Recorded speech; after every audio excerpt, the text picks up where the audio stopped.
La base, c'est l'émission de la Nouvelle-France. Émission de la Nouvelle-France. Un tout nouveau format. Pour dire des bêtises. Écoutons Madame Q. T'as reconnu la voix? Ah oui, Comment l'oublier? un bel imposteur. Tu l'as pas oublié sur le bateau, cette voix-là? Si, heureusement. Heureusement, ça aurait été difficile de naviguer sinon. Non, on a navigué avec beaucoup plus de sérénité, de paix, d'amour que ce qui peut se passer sur ce genre de plateau, avec ce cher Pascal. Eh bien justement, on va revenir sur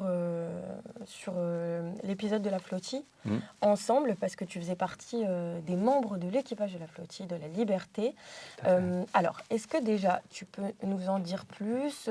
Tu peux nous dire comment tu as fini sur cette flottille? C'était quoi l'initiative communauté?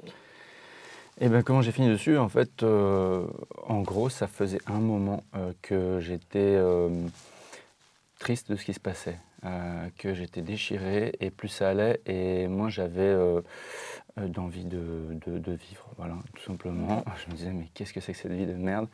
Il faut faire quelque chose, mais quoi? Et en fait, il y a un moment où, avec un ami, justement, je planchais sur l'achat, la préparation d'un bateau, d'un équipage pour de l'aide humanitaire vers Gaza. Et quelques jours plus tard, pendant les préparatifs, il m'a dit que le Conscience avait été attaqué, bombardé par un drone israélien.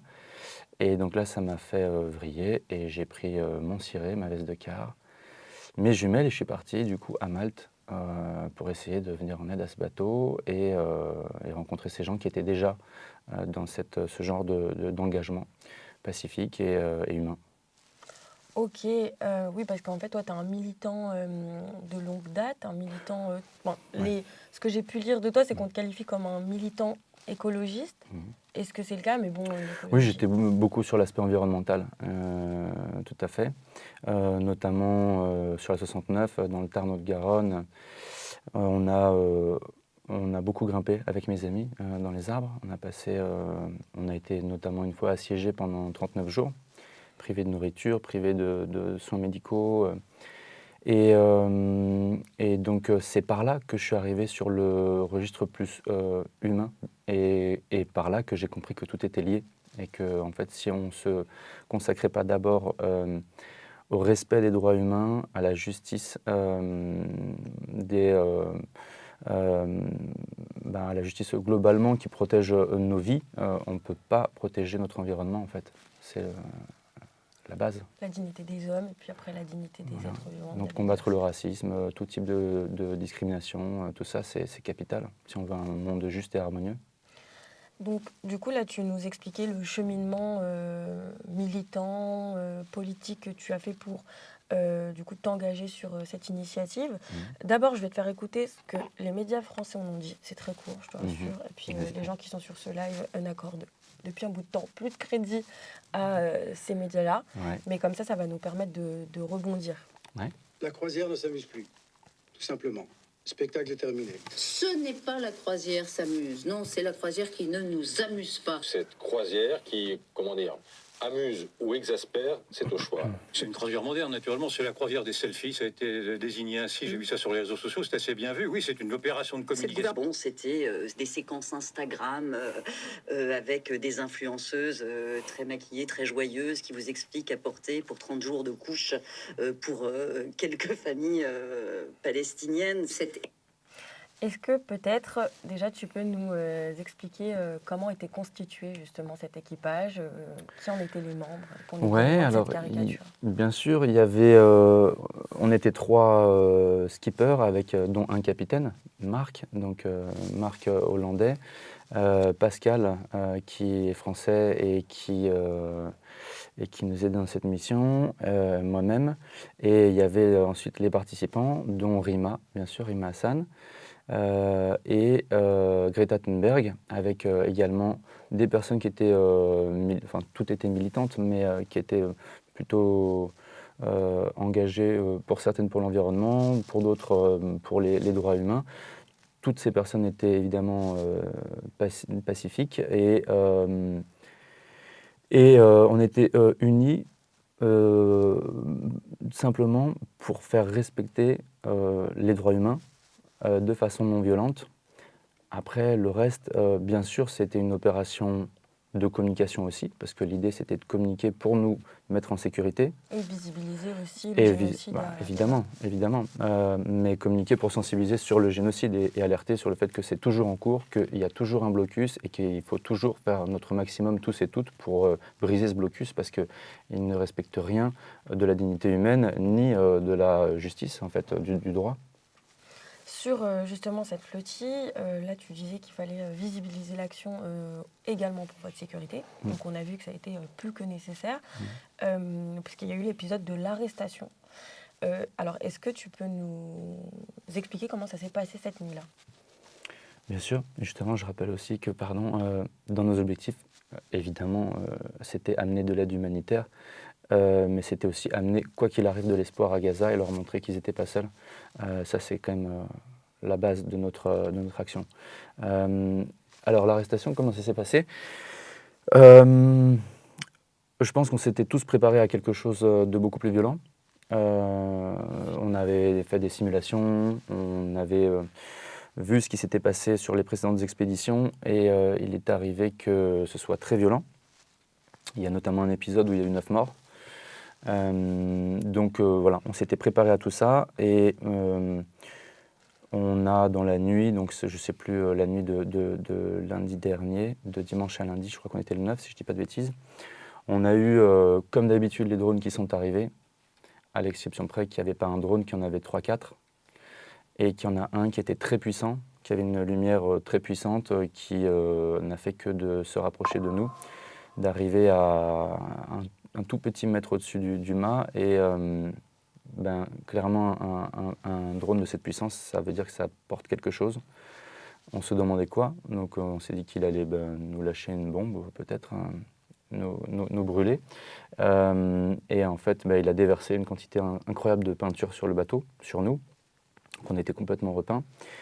Là, on ne savait pas trop si ça allait prendre feu, qu'est-ce qui allait se passer, donc on s'est préparé un scénario de feu à bord. En étant quand même un peu inquiet de la situation et sans trop comprendre. En fait, on s'est rendu compte que c'était un moyen de nous faire occulter un petit peu ce qui se passait éventuellement sur l'eau, puisque quelques secondes après, grosse lumière très puissante sur les deux bords. Et là, il y a 2 bateaux semi-rigides qui sont arrivés contre nous, qui nous ont abordés avec donc, je sais pas, une vingtaine, une trentaine de soldats qui sont montés sur le bateau et qui nous ont... donc nous, on était tous dans le cockpit, les mains en l'air. Et avant qu'ils arrivent, moi j'ai essayé de passer conformément à l'instruction de mon capitaine Marc, j'ai essayé de passer un mayday à la VHF, à la radio. Il faut savoir qu'ils se sont... livré à ce plaisir horrible de bloquer le canal 16 d'urgence. Donc on ne pouvait passer aucun message de détresse. D'accord. Voilà. Oui, donc une charge de stress et d'angoisse qui s'ajoute encore à Oui, la parce que situation. tu veux signaler quand même que tu te fais aborder par des pirates, c'est le cas, et tu peux même pas le faire. Donc bon, ils sont bien rodés, ils ont beaucoup de moyens, mais c'est pas au service de la sécurité, la justice, l'éthique ou quoi que ce soit. Donc voilà, c'est les forces des ténèbres, quoi. Voilà, on a eu de la chance, on n'a pas été violentés physiquement. Néanmoins, on s'est fait kidnapper, voler et déporter vers Israël, ce qui n'était pas du tout notre projet. On a entendu beaucoup de choses sur les eaux sur lesquelles vous vous trouviez, qui sont des eaux internationales et qui justifient aujourd'hui que l'on puisse facilement appeler ce qui s'est passé une arrestation illégale. Est-ce que tu peux nous dire en quoi justement c'était une arrestation illégale et que vous aviez le droit de naviguer sur ces eaux? Alors déjà, on n'avait pas d'armes, on avait un pavillon, une assurance, on était en règle au niveau de la sécurité, spécifiquement, techniquement, par rapport au bateau, l'équipage. Premièrement. Deuxièmement, on allait vers la Palestine, pas vers Israël, et on était à plus de 100 000 des côtes. Donc les eaux d'Israël ou de la Palestine ou de la France s'arrêtent à 12 000 nautiques.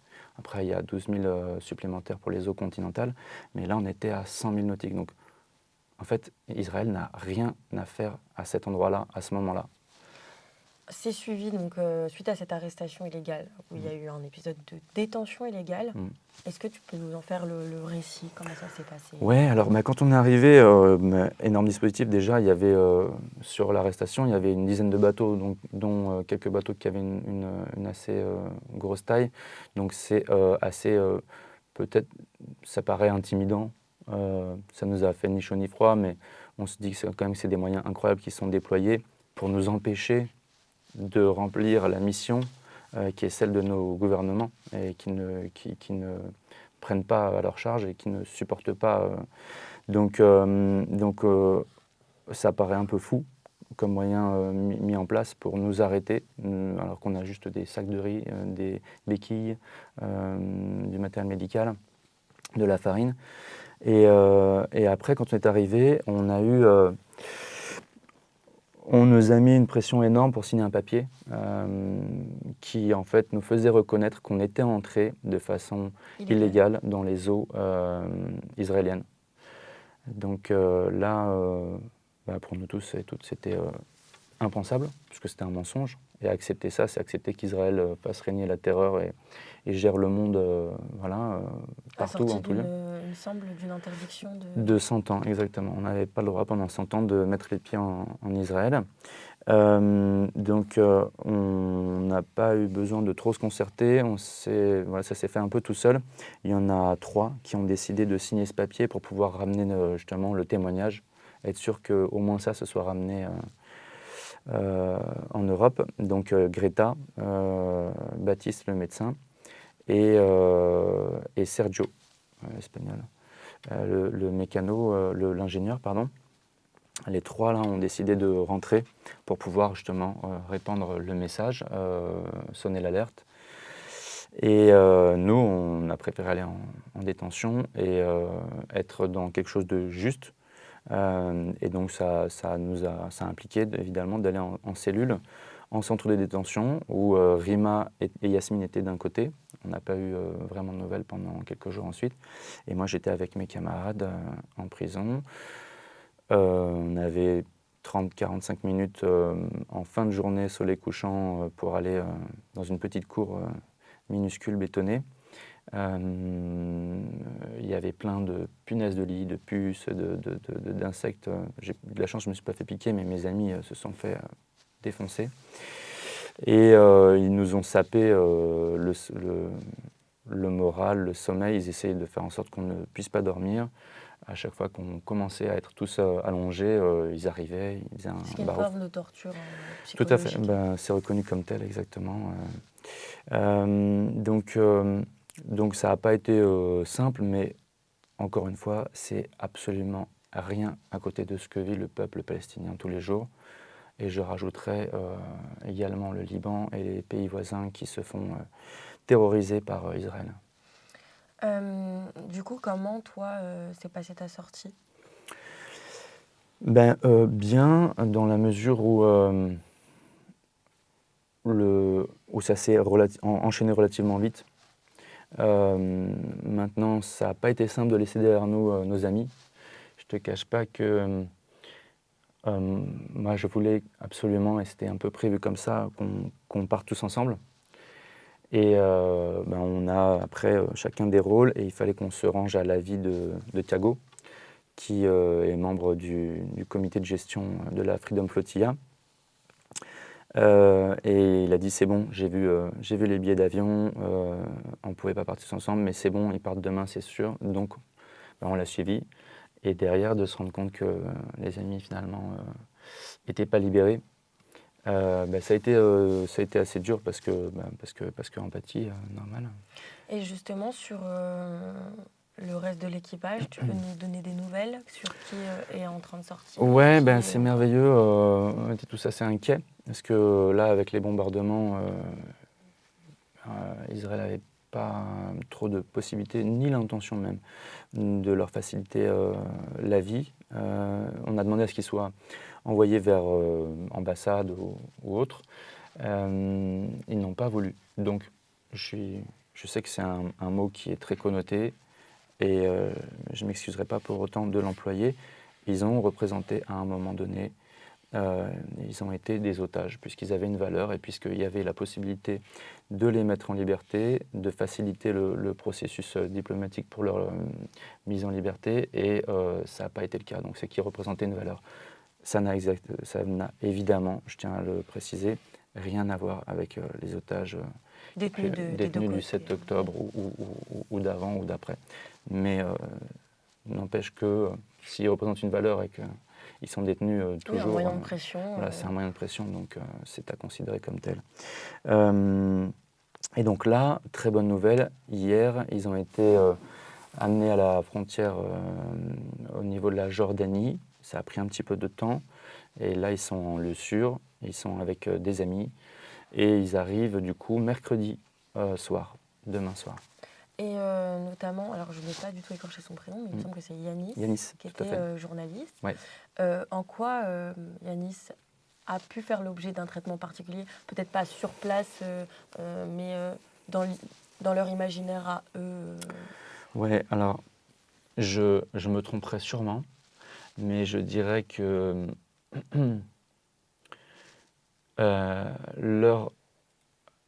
je pense que notre action de com, notre action, elle a marché parce qu'elle a permis à beaucoup de gens d'ouvrir les yeux, de s'engager, de revenir ou de venir tout court dans les manifestations, de se positionner et de retrouver un peu d'humanité. Je pense que le choix qu'ils ont fait de qui garder, ils ont gardé le capitaine, symboliquement, le voilà, capitaine. la tête, voilà, pour montrer qu'ils pouvaient l'avoir entre les mains et jouer avec. Ils ont gardé le doyen pour montrer qu'en fait ils s'en foutent de l'âge. Voilà, les personnes peut-être plus vulnérables, ça ne fait ni chaud ni froid, de leur faire endurer plus de violence. Et troisième personne, le journaliste. Pour moi, c'est trois têtes qui sont importantes.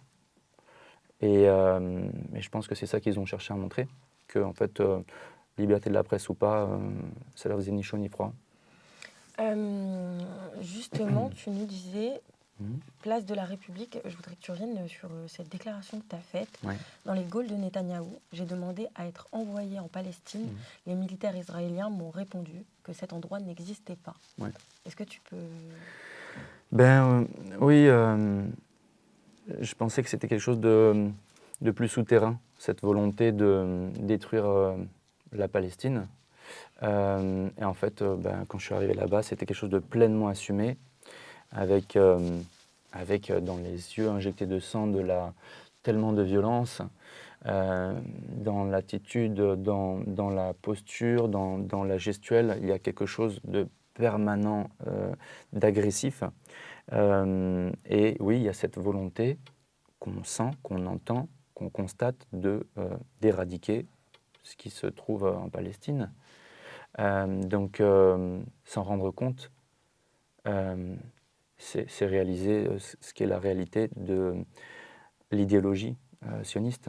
Et donc, là-dessus, je dois dire que mon passage là-bas a été très bénéfique parce que je l'ai vu de mes yeux, je l'ai entendu de mes oreilles.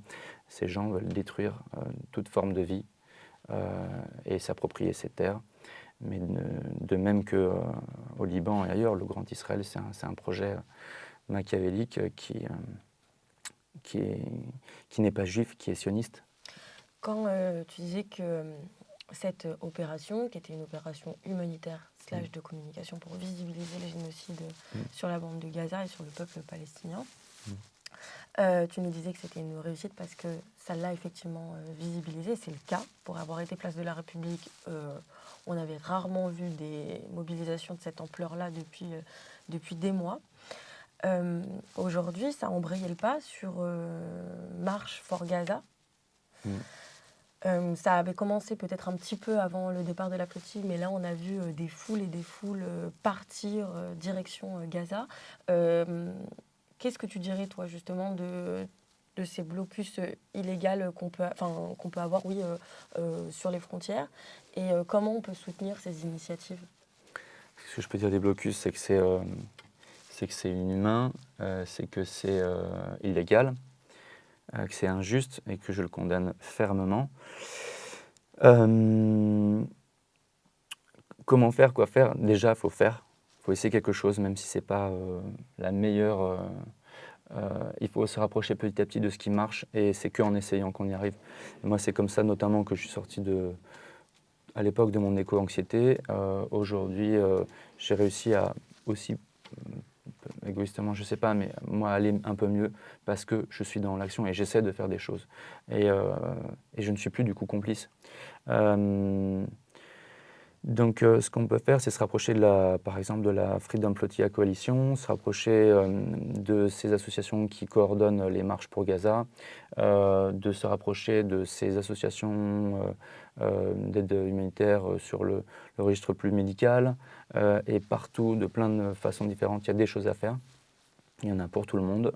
Il suffit simplement d'oser s'intéresser et s'engager.